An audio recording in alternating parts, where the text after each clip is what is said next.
극상근 이외에도 극하근이나 소원근이나 견갑하근 같은 부위에도 통증을 호소하시는 분들이 굉장히 많아요. 안녕하세요. 저는 힘줄을 치료하는 한의사 김기석입니다. 이 영상을 보시는 분들은 병원에서 회전근개 파열로 진단을 받고 치료를 받는데 치료는 아프고 어느 순간부터 효과는 더디고 이게 낫는 게 맞나?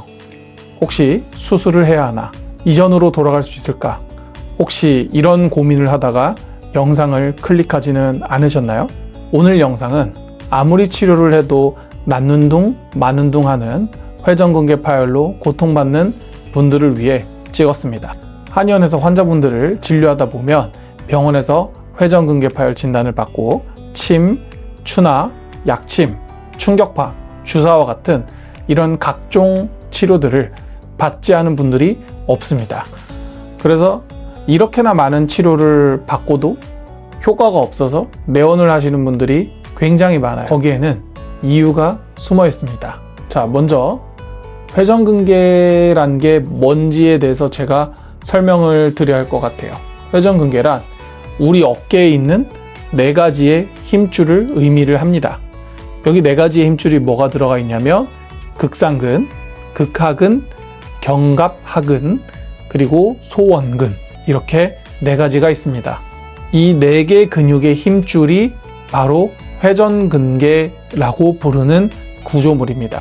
회전근개는 어깨 관절이 떼어나가지 않게 꽁꽁 싸매는 아주 중요한 구조물이거든요. 회전근개 4가지 근육들은 모두 우리 팔의 움직임에 관여를 합니다.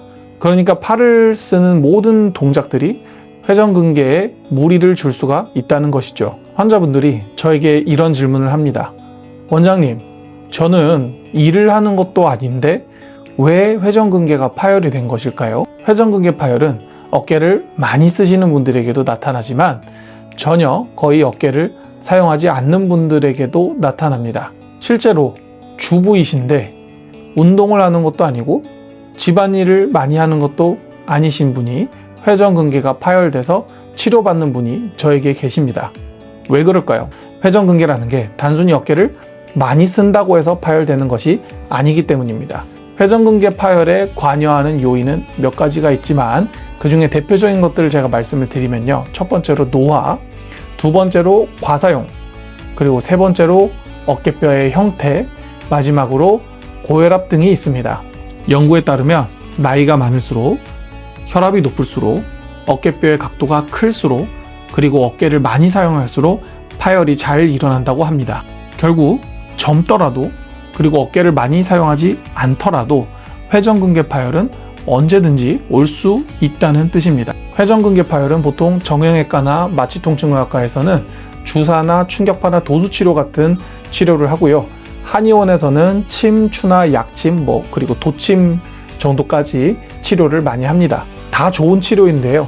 이런 치료를 받아도 낫지 않는 경우가 많아요. 이유는 매우 다양하지만 오늘은 제가 진료하면서 느낀 한 가지 이유를 설명을 해드리려고 하는데요.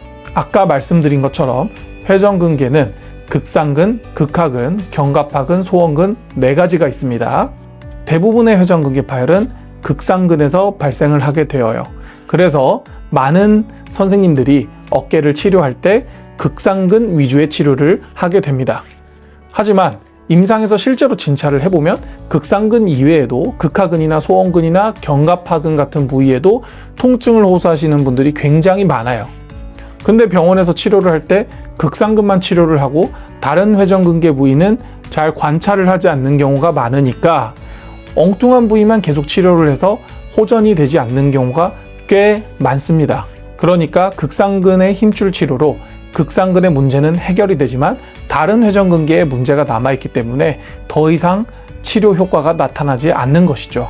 그래서 오늘 저는 환자분들이 셀프로 내 회전근개에 어디에 문제가 있는가를 알아볼 수 있는 방법을 좀 알려드리려고 합니다. 지금부터 회전근개별로 문제가 생겼을 때 어떠한 증상이 나타나는지에 대해서 설명을 드릴 건데요. 이 증상만으로 어디가 문제인지 정확하게 판별을 할 수는 없기 때문에 확실하게 확인을 하고 싶으시면 전문가에게 내원하셔서 꼭 확인을 받으셔야 합니다. 극상근건이 파열되면 팔을 옆으로 들기 시작할 때 힘이 빠지는 경우가 많아요. 그래서 팔을 옆으로 들 때 문제가 생기는 경우는 대부분 극상근 건에 문제를 함께 끼고 있는 경우가 많습니다. 소원근 건은 보통 극하근의 건과 문제가 생기는데요. 극하근 건이나 소원근에 문제가 생기면 어깨에 외회전에 문제가 생깁니다. 외회전, 어깨 외회전은 이런 것을 어깨 외회전이라고 하는데요. 쉽게 말하면 골프나 테니스를 칠 때 뒤로 팔을 드는 동작이 잘 안 됩니다. 이걸 백핸드 스트로크라고 하죠. 경험상 테니스나 골프를 치시는 분들은 극하근을 꼭 함께 치료해야 좋아지는 경우가 상당히 많았습니다. 견갑하근이라는 근육은 어깨를 내외전시키는 근육입니다. 그래서 손을 허리 뒤로 이렇게 보내는 동작이 힘들어지는데요. 여성분들의 경우는 보통 브래지어근을 매기가 힘들다, 이런 식의 증상을 호소하십니다.